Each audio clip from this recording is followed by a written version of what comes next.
Hello student, कैसे हैं आप लोग।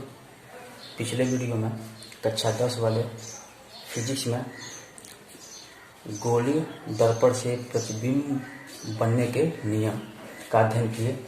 तो आइए चलते हैं इसी क्रम में। नेक्स्ट टॉपिक है अवतल दर्पण से प्रतिबिंबों का बनना।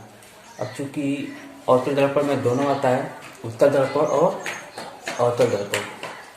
तो सबसे पहले हम पढ़ेंगे अवतल दर्पण से प्रतिबिंब कैसे बनाया जाता है।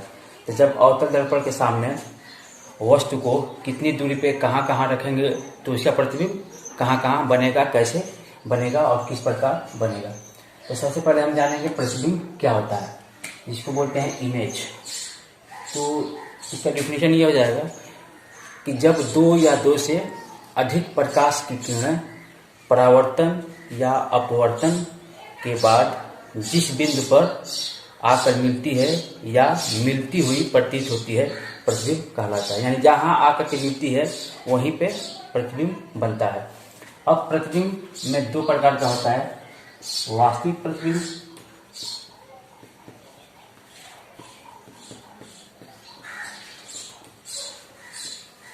इसको बोलते हैं रियल इमेज, दूसरा है आभासी प्रतिबिंब।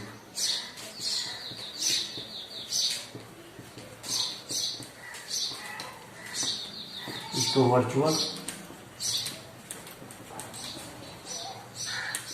Virtual image.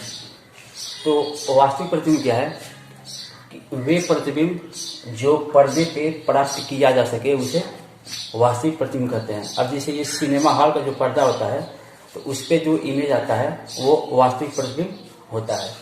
तो यानी इसे हम पर्दे पे प्राप्त कर सकते हैं वास्तविक प्रतिबिंब को। आभासी प्रतिबिंब क्या है? वे प्रतिबिंब जो पर्दे पे प्राप्त नहीं किया जा सकता उसे आभासी प्रतिबिंब कहते हैं। अब समतल दर्पण में जो प्रतिबिंब बनता है वो आभासी प्रतिबिंब होता है। तो आइए देखते हैं अवतल दर्पण से प्रतिबिंब कैसे बनाया जाएगा। तो इसमें केस फर्स्ट में देखेंगे कि अवतल दर्पण के सामने वस्तु कहाँ पे अनंत दूरी पे रखा हो। यहाँ पे लिखेंगे जब वस्तु अनंत पर स्थित हो। पहला केस में है कि जब वस्तु अनंत पर स्थित हो। तो इसके लिए हम बनाएंगे प्रतिबिंब। ये अवतल दर्पण हुआ, ये मुख्य अक्ष,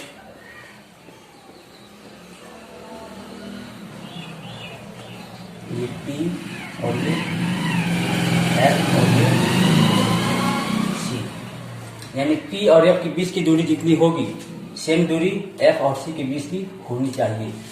वस्तु कहाँ, आप देखें यहाँ पे ये वक्रता केंद्र है, तो वक्रता केंद्र से ये पूरा बाहर क्या अनंत बोला जाता है। तो वस्तु कहाँ पे स्थित हो? अनंत पे। तो अब इसे मान लेते हैं कि ये अनंत पे वस्तु है। अब यहां से प्रकाश की किरण ऐसे चलेगी।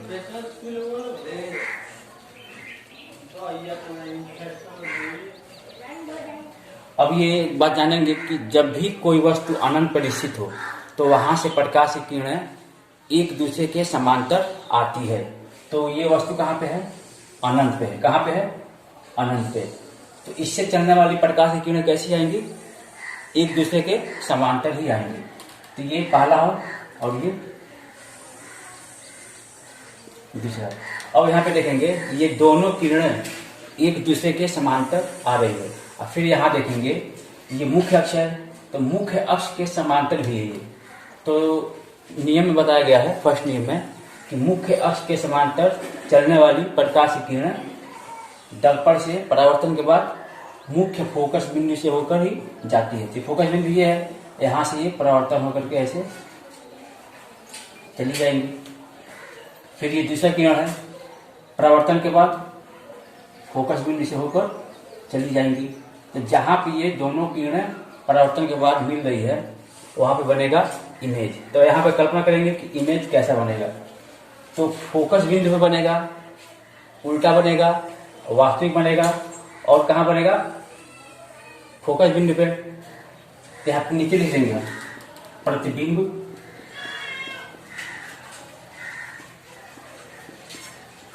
वस्तु से बहुत छोटा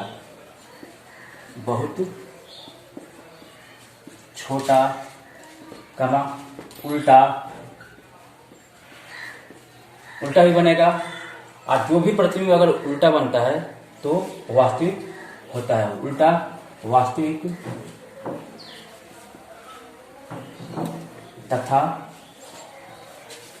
कहाँ बनना है प्रतिबिंब? फोकस बिंदु पे तथा फोकस बिंदु पर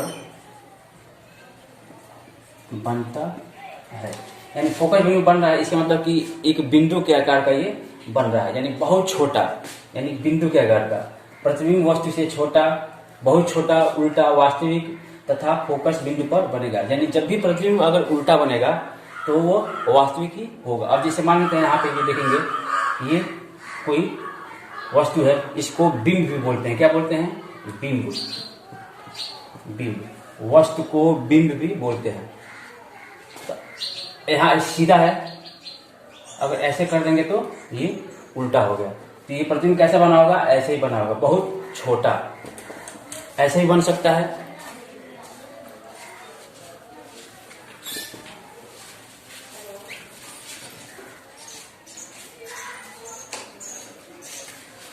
ये अवतल दर्पण है,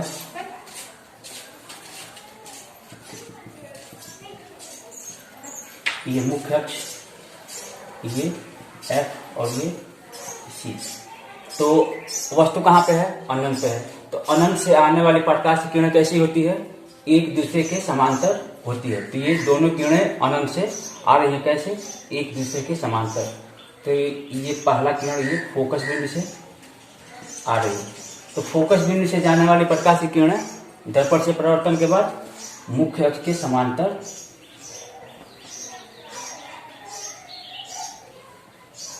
समांतर चली जाती है। एक और किरण लेकर आएंगे वक्रता केंद्र से, ऐसे C से। तो वक्रता केंद्र से आने वाली प्रकाश की किरणें दर्पण से परावर्तन के बाद पुनः उसी मार्ग पे वापस चली जाती है। तो ये दोनों किरणें परावर्तन के बाद कहाँ पे काटी है? यहाँ पे काटी है। तो यहाँ पे बनेगा इसका प्रतिबिंब, यानी A' B'। यानी वस्तु क्या होगा? सीधा होगा ना पहले, A B। तो अब इसका प्रतिबिंब उल्टा बना है, यानी ये ऊपर वाला पोर्शन नीचे हो गया और नीचे वाला पोर्शन ऊपर चला गया। लिख देंगे वहीं प्रतिबिंब वस्तु से बहुत छोटा, उल्टा, वास्तविक तथा फोकस बिंदु पे बनता है। देखो फोकस बिंदु पे ही बन रहा है, तो चाहे ये बना है और चाहे ये बना है, दोनों सही है। तो आप लोग इसे बना लें। अब देखो ये अगर कहा जाए आप लोगों से कि इसे देख करके बनाओ, तो कोई भी बना सकता है, छोटे बच्चे भी बना लेंगे। कैसे? कोई हो सकता है कि यहाँ से शुरू करे, कोई यहाँ से शुरू करे, कोई यहाँ से शुरू करे, कोई यहाँ से शुरू करे, चाहे कोई यहाँ से शुरू करे। लेकिन बनने का तो बन ही जाएगा, लेकिन इसमें नियम से नहीं आप लोग बना पाएंगे। तो इसीलिए इसका 3 नियम लिखवाया गया है कि प्रतिबिंब बनने के 3 नियम। तो नियम से ही आप जब हम बनाएंगे तो आसान हो जाएगा, हमारे लिए आसान हो जाएगा। तो सबसे पहले हम क्या करेंगे कि अवतल दर्पण बनाएंगे, मुख्य अक्ष बनाएंगे, P लेंगे, F लेंगे और C रखेंगे। अब उसके बाद से वस्तु को रखेंगे। ये क्या है? वस्तु है। वस्तु को बिंब भी बोलते हैं, बिंब। वस्तु से प्रकाश की किरणें जाएंगी, परावर्तन के बाद एक दूसरे से जहां काटेंगी वहीं पे बनेगा प्रतिबिंब। तो नियम से जब बनाएंगे तो आसान हो जाएगा, आप लोग इसे बना लें।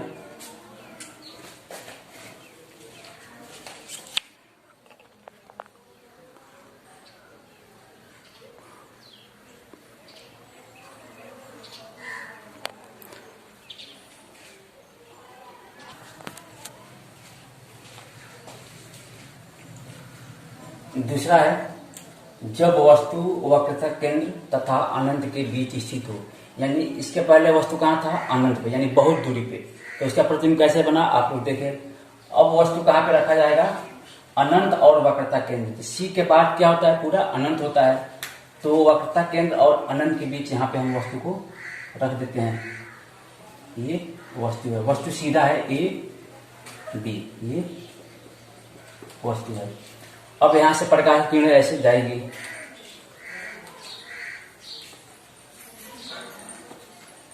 तो कैसे जा रही है? मुख्य अक्ष के समांतर जा रही है।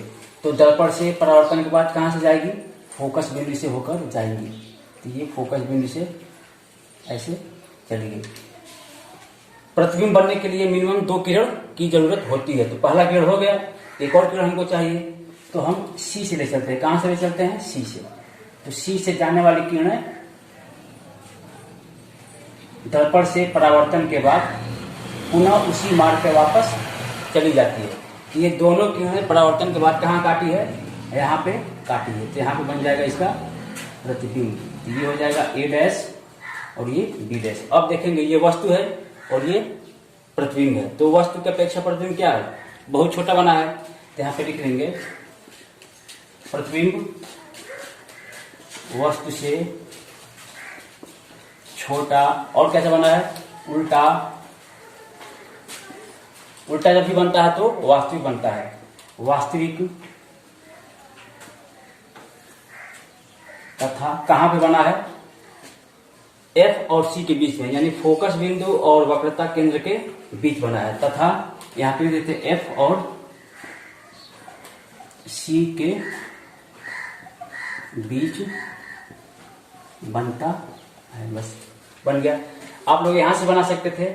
फोकस बिंदु से लेकर जाके जाएंगे, परावर्तन के बाद मुख्य अक्ष के समांतर ऐसे चला जाएगा, तब भी वहीं पे काटेगा। ठीक है, वह नोट करें।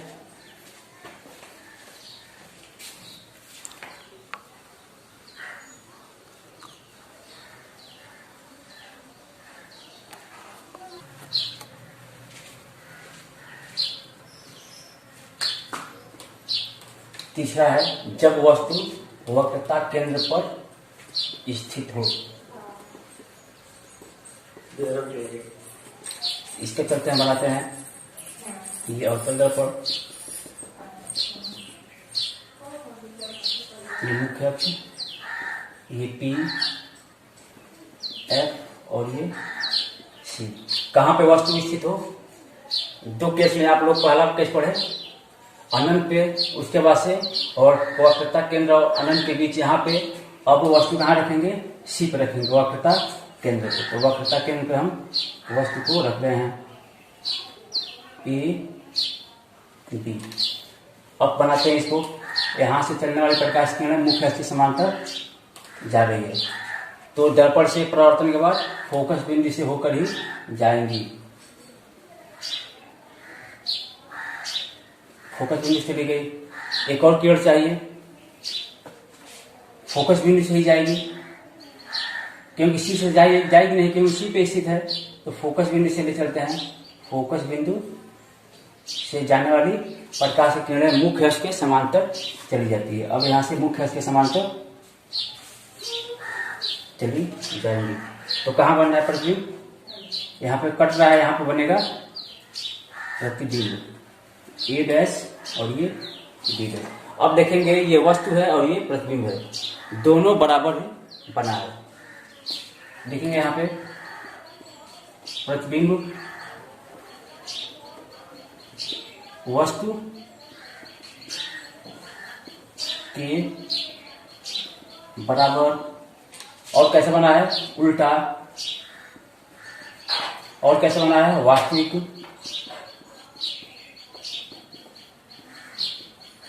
तथा कहां पे बना है? सी पे ही बना है। कहां बना है? सी पे, यानी वक्रता केंद्र पे बना है। तथा वक्रता केंद्र पर बनता है। इसे भी नोट करें।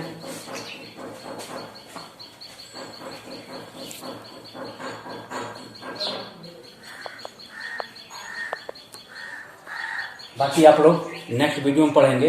3 और बचा है।